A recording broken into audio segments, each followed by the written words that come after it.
세상에 떠도는 기묘한 괴담들. 첫 번째 이야기, 남한산성 앞에 있는 청운사에서 실제로 겪었던 실화괴담. 내가 18살 때 외가 쪽에 장례식이 있어서 외할머니 댁으로 가야 할 일이 생겼다. 아빠 차를 타고 장례식장을 갔다 왔다. 우리 가족은 다음 날도 부모님이 일을 해야 해서 밤늦게 서울로 올라오던 길이었다. 최근에는 터널이 뚫리고 길이 비추었는데 그 당시에는 그런 게 없어서 국도로 다니고 꼬불꼬불한 길들을 엄청 지나쳐야 했다. 그리고 우리는 마침 차를 타고 밤 12시가 넘은 시간에 도로를 달리고 있었는데 그때 날도 엄청 안 좋았다. 비가 엄청 많이 와서 창문이 깨질 정도로 폭우가 쏟아졌던 걸로 기억한다. 한참을 달리다가 내가 신기한 것을 봤다. 정확히 말하면 기묘한 것이다. 바로 무덤가다. 여기서 말하는 무덤은 십자가 같은 게 박혀있는 그런 게 아니라 동그란 무덤을 말한다. 그것도 무덤이 한두 개도 아니고 수십여 개 정도가 있는 거였다. 아마 공동묘지였는지는 잘 모르겠지만 민둥산 같은 걸 통째로 무덤으로 쓰는 것 같았다. 비는 많이 오고 주위는 완전 어둡고 엄마랑 누나는 자고 있고 아빠는 말없이 운전만 하고 난 그저 창밖을 바라보다가 무덤가를 발견하고는 신기하게 쳐다봤다. 그러다 본 것이다. 그 기묘한 것을. 무언가 알록달록한 것. 움직인다. 뭔가 익숙해 보이기도 하다. 그건 바로 무당이었다. 무덤가의 한가운데에서 제사상 같은 것들을 차리고 혼자서 비를 다 맞아가며 무당 옷을 입은 무당이 춤을 추고 있었다. 그게 춤인지 굿인지는 잘 모르겠지만 팔을 하늘로 이리저리 휘저으면서 몸도 엄청 움직였다. 하필 도로가 무덤가를 중심으로 주위를 돌아서 가야 되는 거라. 나는 그 무당이 굿하는 것을 계속 볼 수 있었다. 그렇게 한참을 바라보고 있었다. 그리고 갑자기 하늘을 향했던 무당의 팔이 추억 처지면서 몸을 움직이지 않았다.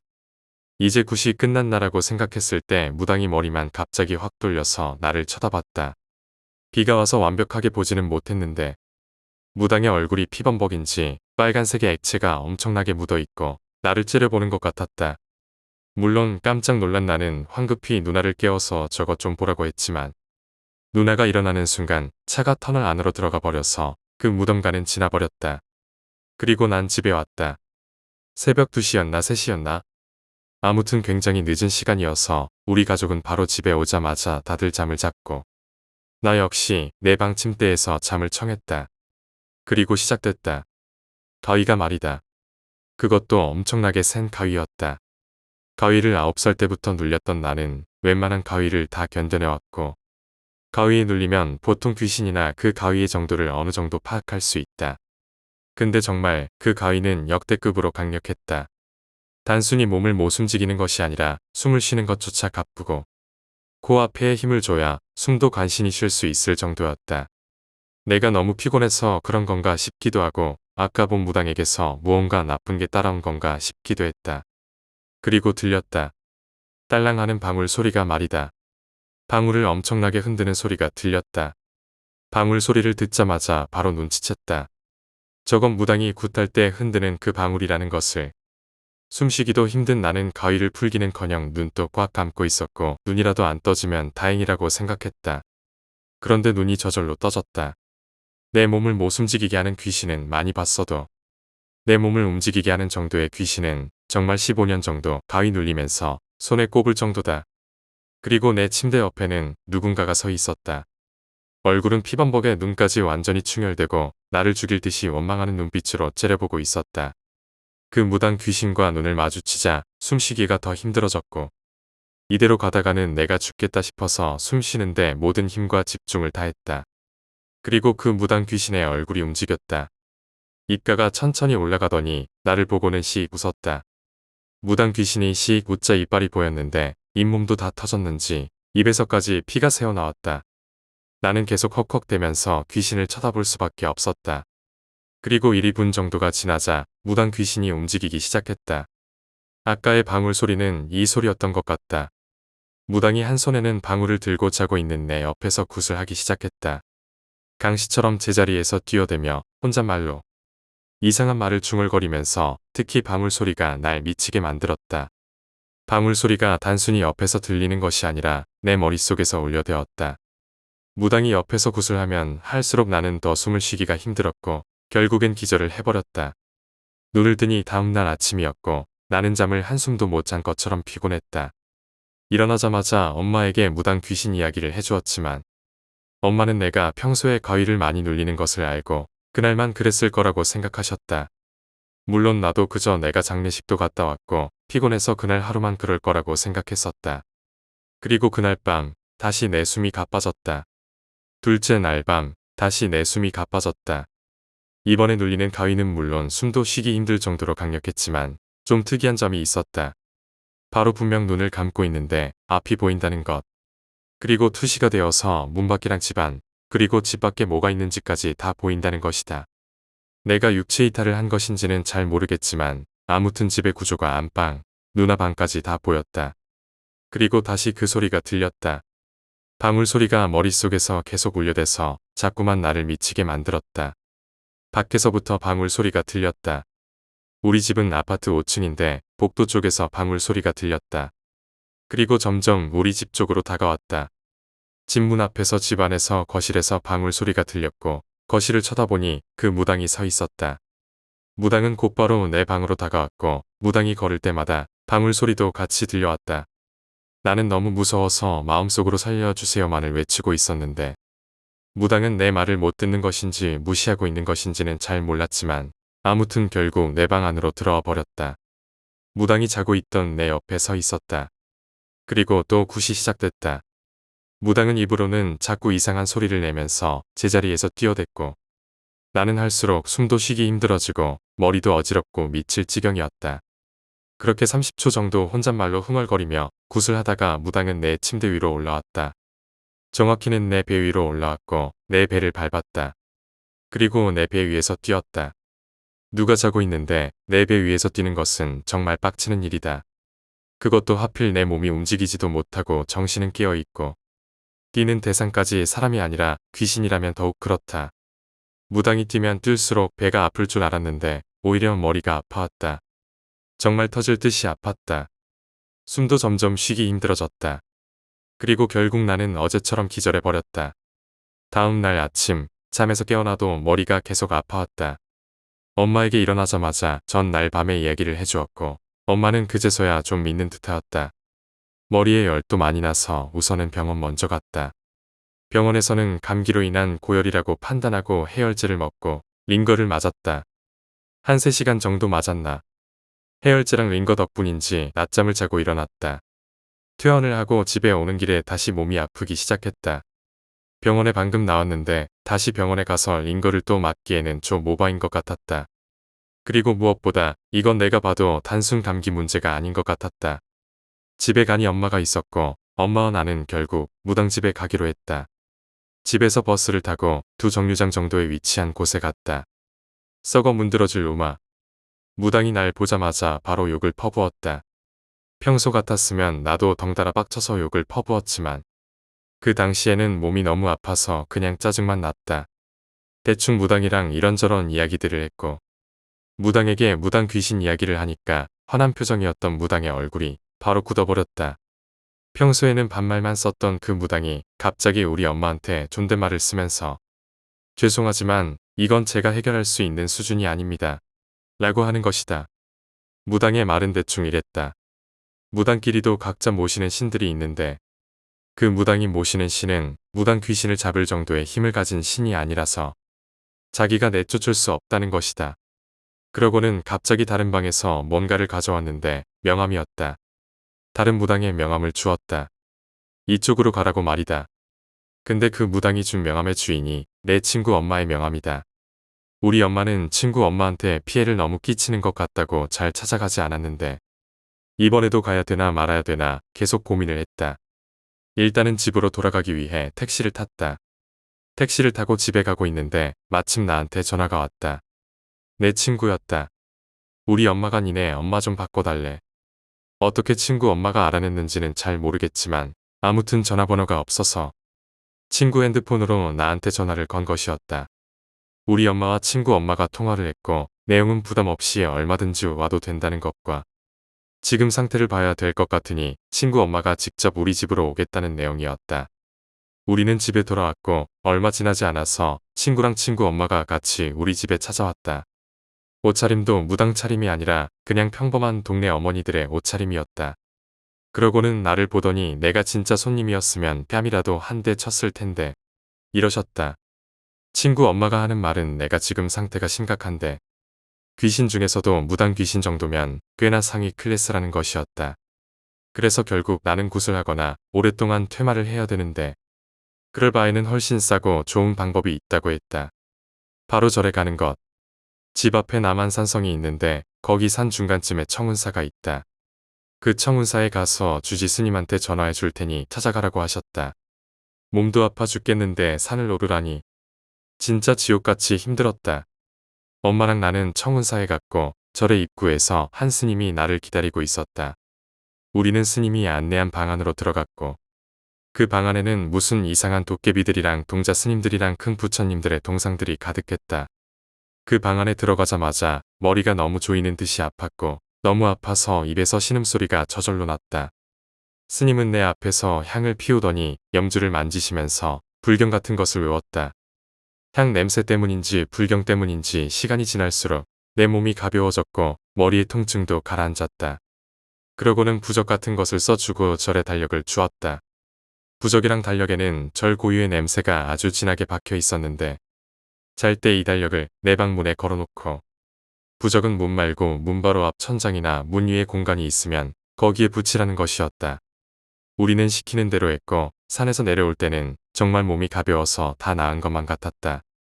그리고 그날 밤 나는 또 가위에 눌렸다. 3일 연속으로 가위에 눌렸지만 이번에는 그리 강력한 가위는 아니었다. 적어도 숨을 가쁘게 쉴 정도는 아니었다. 다시 방울 소리가 났다. 다시 투시가 되었다. 다시 무당 귀신이 다가왔다. 무당 귀신은 집 안으로 들어왔고 거실로 왔다. 그러고는 내 방으로 오겠지 싶었는데 이번에는 좀 달랐다. 내 방이 아니라 누나 방 쪽으로 몸을 돌렸다. 그러고는 누나 방 앞에 서서 고개만 방문으로 들이대더니 다시 뺐다. 아마도 내가 누나 방에서 자고 있는지 확인한 것 같다. 이번에는 안방으로 갔고 안방 앞에서도 똑같이 고개만 방 안으로 들이대더니 다시 뺐다. 그러고는 거실을 혼자 서성이며 돌아다녔다. 귀신이 발을 디딜 때마다 방울 소리가 들려왔고 혼잣말로 뭔가를 중얼거리면서 돌아다녔다. 그러고는 갑자기 웩 하고 내 방 쪽으로 고개를 돌렸다. 귀신이 내 방 앞으로 다가왔다. 주머니에서 무슨 부채 같은 것을 꺼내더니 방문을 노크하듯이 툭툭 쳤다. 갑자기 녀석이 양손으로 내 방문을 때렸다. 그러고는 방문을 부술 기세로 쳐댔다. 손으로 발로 계속 쳐댔다. 문에 매달아 놓은 달력 때문에 내 방으로 들어오지 못오는 것 같았다. 근데 문제는 귀신이 문을 칠 때마다 달력이 흔들려 떨어질 것만 같았다. 녀석은 정말 계속 방문을 쳐댔고 결국 문에 매달아 놓았던 달력이 떨어졌다. 진짜 달력이 떨어졌을 때 내 간도 같이 떨어졌다. 마치 엄청난 악기에 봉인이 풀린 듯한 느낌이었다. 귀신은 문에 달력이 떨어진 것을 알았는지 갑자기 엄청나게 웃어댔다. 문이 열렸다. 귀신이 손잡이를 잡고 돌린 게 아니라 그냥 자연스럽게 바람에 문이 열리듯 열렸다. 그리고 귀신은 더 화가 났었다. 이번에는 정말로 나를 죽이겠다는 눈빛으로 찌르봤다. 무당 귀신이 나한테 욕을 퍼부었다.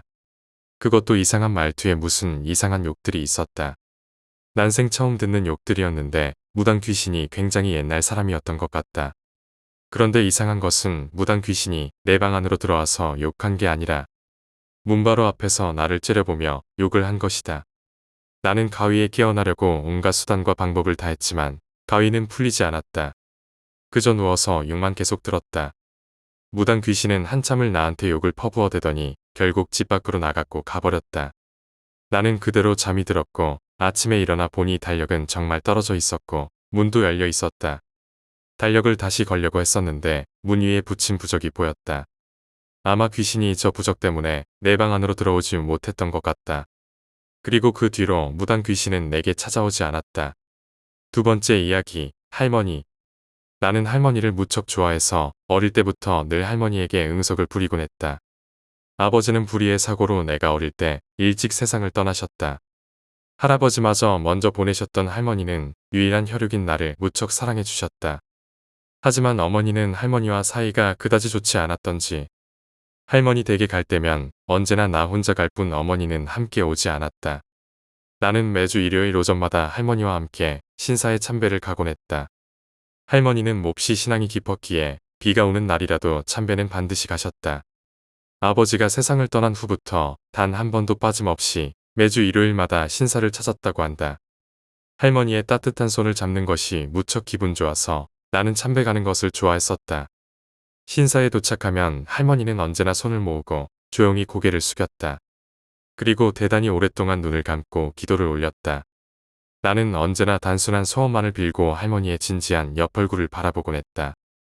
할머니의 기도가 끝나면 할머니, 뭘 빌었어? 라고 물었지만 할머니는 싱긋 웃을 뿐 한 번도 대답해주지 않았다. 그래서 나는 별 신경을 쓰지 않았다. 그저 언제나 돌아오는 길에 할머니가 사주시던 아이스크림을 기대하며 할머니와 이야기를 하며 돌아오곤 했다.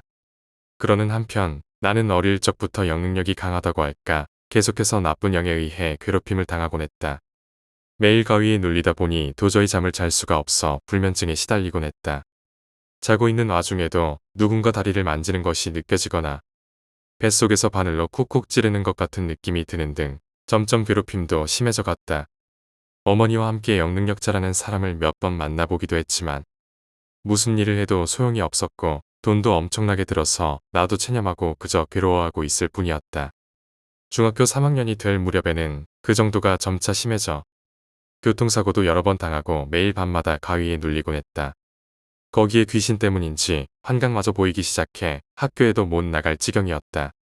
그러자 할머니는 집에 혼자 있는 내가 걱정되셨는지 어머니가 회사에 가면 언제나 집에 와서 내 손을 꼭 잡아주셨다.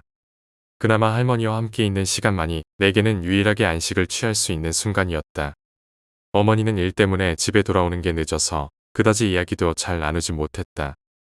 그 사이 나는 거식증에 걸려 매일 구토를 하다가 반대로 과식증에 걸리기도 하는 등 몸 상태와 정신이 모두 불안정한 상태였다. 자살 시도도 몇 번이나 했었다.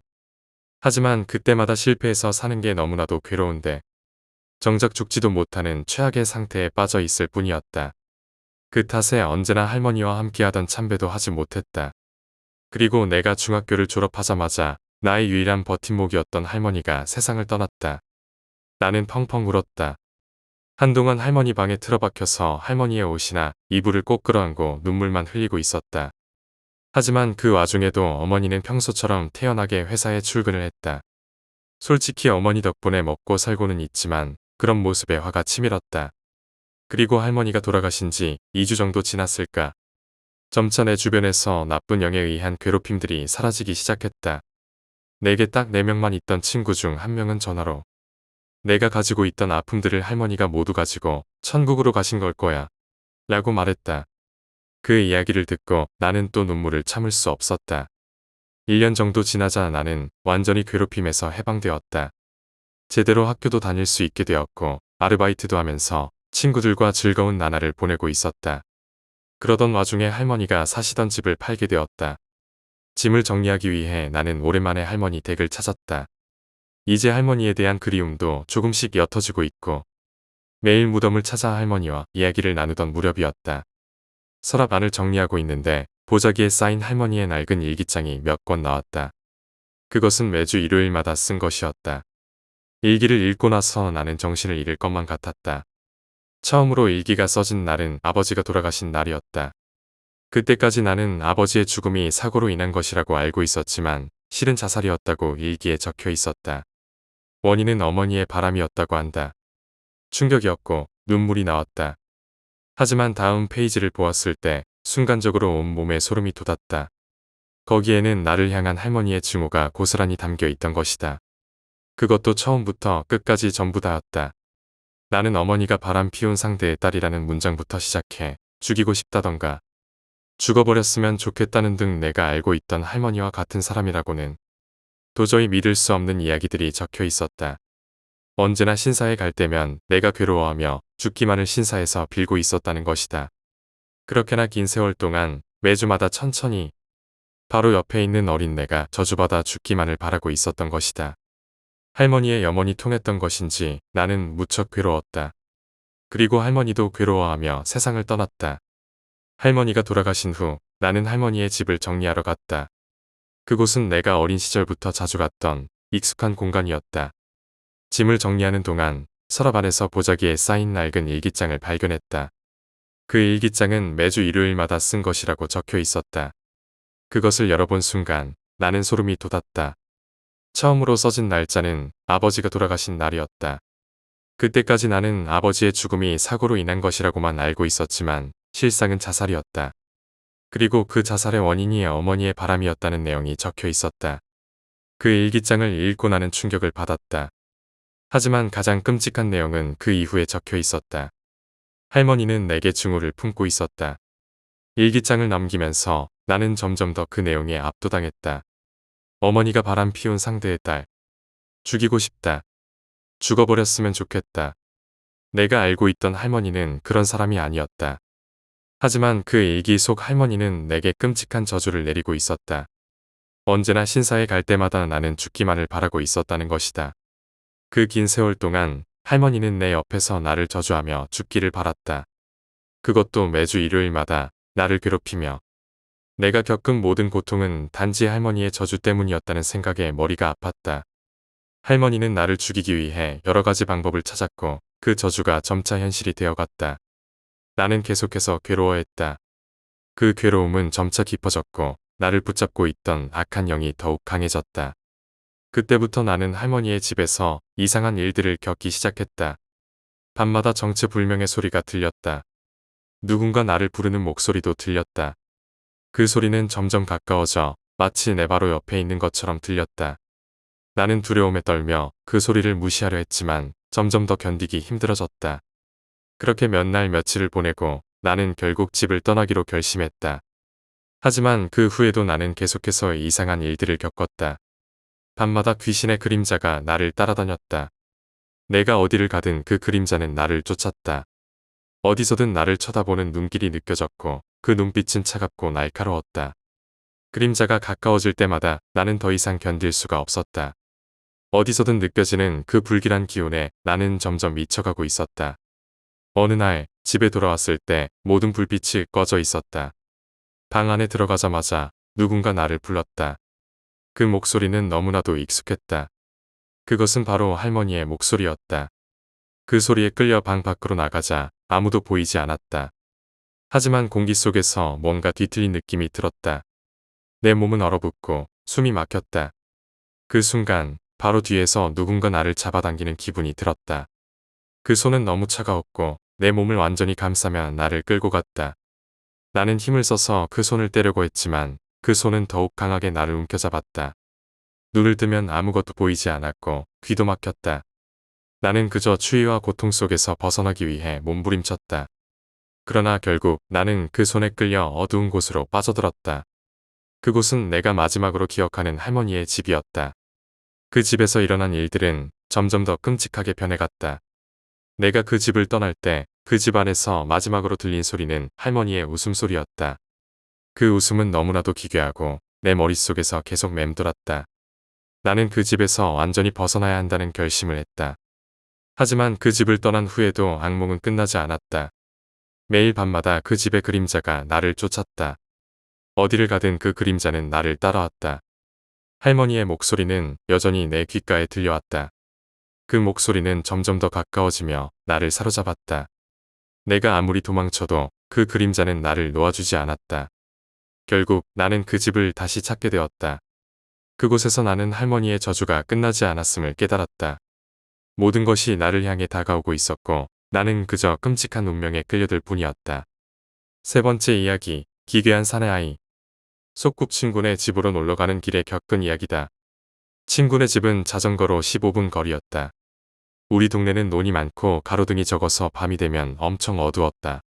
가는 도중에는 신칸센 고가철도 밑을 지나게 되는데 그곳은 언제나 기분이 나빴다. 근처에서는 귀신이 나온다는 말이 흉흉하게 돌아다녔고 실제로 본 사람도 여럿 있었다. 나는 어두운 게 무서울 뿐 귀신은 믿지 않았기에 이어폰을 꽂고 노래를 따라 부르며 페달을 밟고 있었다. 그리고 가능한 한 빨리 고가철도 밑을 지나갔다.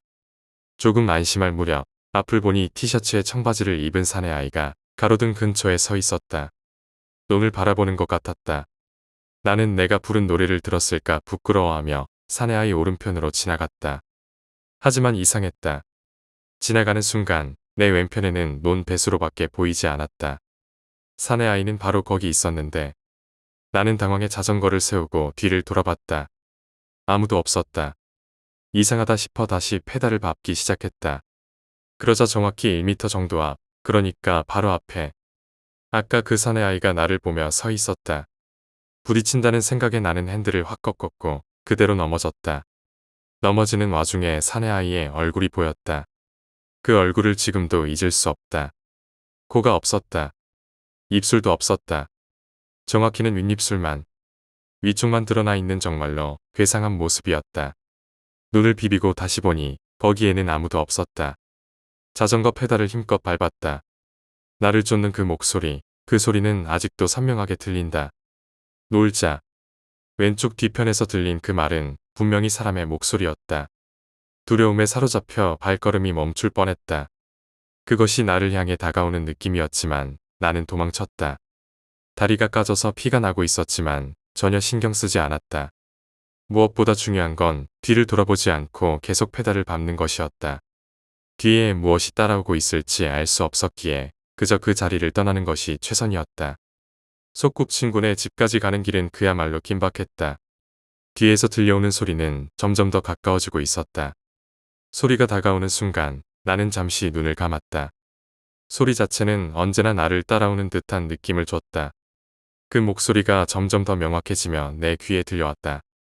하지만 그때 페달이 이상하게 무거워졌다. 앞으로 나아가기도 힘들었고 자전거의 소리조차 점점 묵직하게 들려왔다. 내 몸은 이미 한계에 다다랐고 발은 계속 자전거 페달을 밟고 있었다. 그 순간 나는 내 발소리만이 유일하게 들리는 것 같았다. 그 소리가 점점 더 빠르게 다가오는 소리에 묻혀가고 있었다. 불길한 느낌이 들어 나는 머리를 돌렸다. 그리고 그 모습이 다시 나타났다. 그 사내 아이가 다시 내 앞에 있었다. 정확히 1m도 채 되지 않는 거리였다.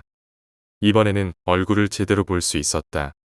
그 얼굴은 처음과는 달리 형체조차 제대로 보이지 않았다. 입이 없었고 눈만이 커다랗게 떠 있었다. 그 아이의 몸이 약간 흐릿해져 있었고 순간적으로 그림자처럼 스며들며 나를 감쌌다. 내가 그대로 속아 넘어지지 않게 만들려고 애를 썼던 그 얼굴은 이제는 더 이상 살아있는 사람처럼 보이지 않았다. 소리가 들렸다. 왜 도망가? 놀자고. 그 목소리는 확실히 사람이 아닌 무엇인가 다른 존재의 목소리였다. 목소리 자체에서 불길한 기운이 흘러나왔다. 그 순간 나는 저항할 힘이 남아있지 않았고 자전거가 완전히 멈추었다.